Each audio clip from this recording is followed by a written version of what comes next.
యోహాను వ్రాసిన ప్రకటన గ్రంథములోని 9వ అధ్యాయంలో ఉన్న 21 వచనములు.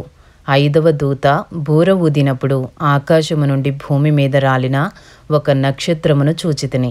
అగాధము యొక్క తాళపు చెవి అతనికి ఇయ్యబడెను. అతడు అగాధము తెరవగా పెద్ద కొలిమిలో నుండి లేచు పొగవంటి పొగ ఆ అగాధములో నుండి లేచెను. ఆ అగాధములోని పొగచేత సూర్యునిని వాయుమండలమున చీకటి కమ్మెను. ఆ పొగలో నుండి మిడతలు భూమి మీదికి వచ్చెను.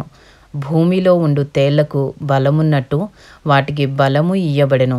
మరియు నొసళ్ళయందు దేవుని ముద్రలేని మనుషులకే తప్ప భూమిపైనున్న గడ్డికైనను ఏ మొక్కలకైనను మరి ఏ వృక్షమునకైనను హాని కలుగజేయకూడదని వాటికి ఆజ్ఞ ఇయ్యబడెను. మరియు వారిని చంపుటకు అధికారము ఇయ్యబడలేదు గాని 5 నెలల వరకు బాధించుటకు వాటికి అధికారము ఇయ్యబడెను. వాటి వలన కలుగు బాధ తేలు మనిషిని కుట్టినప్పుడుండు బాధ వలె ఉండును. ఆ దినములలో మనుషులు మరణమును వెదకుదురు గాని అది వారికి దొరకనే దొరకదు.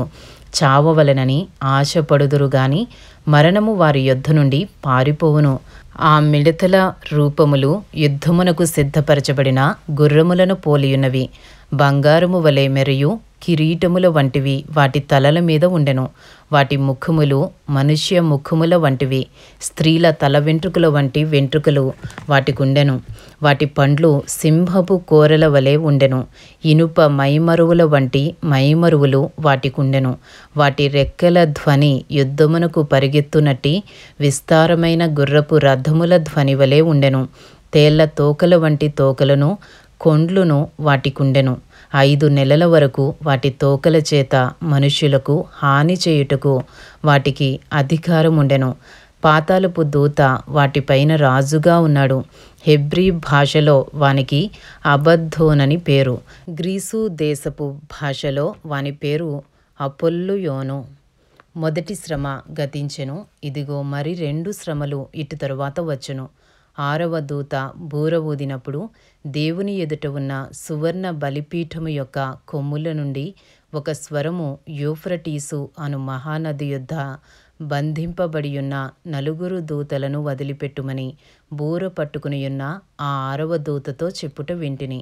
మనుష్యులలో 3వ భాగమును సంహరింపవలనని అదే సంవత్సరమున అదే నెలలో అదే దినమున అదే గంటకు సిద్ధపరచబడియుండిన ఆ 4 దూతలు వదిలిపెట్టబడిరి. గుర్రపు రౌతుల సైన్యముల లెక్క 20 కోట్లు. వారి లెక్క ఇంత అని నేను వింటిని. మరియు నాకు కలిగిన దర్శనమందు ఈలాగు చూచితిని. ఆ గుర్రములకును వాటి మీద కూర్చుండియున్న వారికిని నిప్పు వలె ఎరుపు వర్ణము, నీలవర్ణము, గంధక వర్ణముల మైమరువులుండెను. ఆ గుర్రముల తలలు సింహపు తలల వంటివి. వాటి నోళ్లలో నుండి అగ్ని ధూమ గంధకములు బయలువెడలుచుండెను.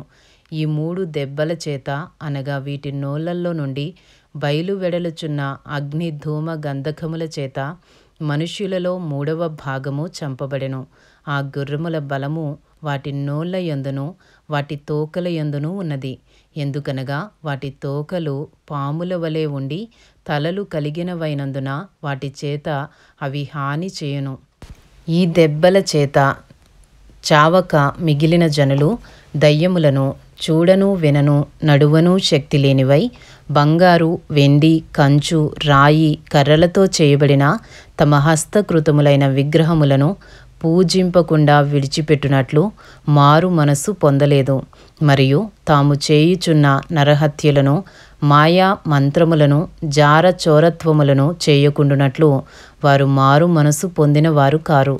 ఇంతటితో యోహాను వ్రాసిన ప్రకటన గ్రంథములోని 9వ అధ్యాయంలో ఉన్న 21 వచనములు పూర్తి చేయబడినవి.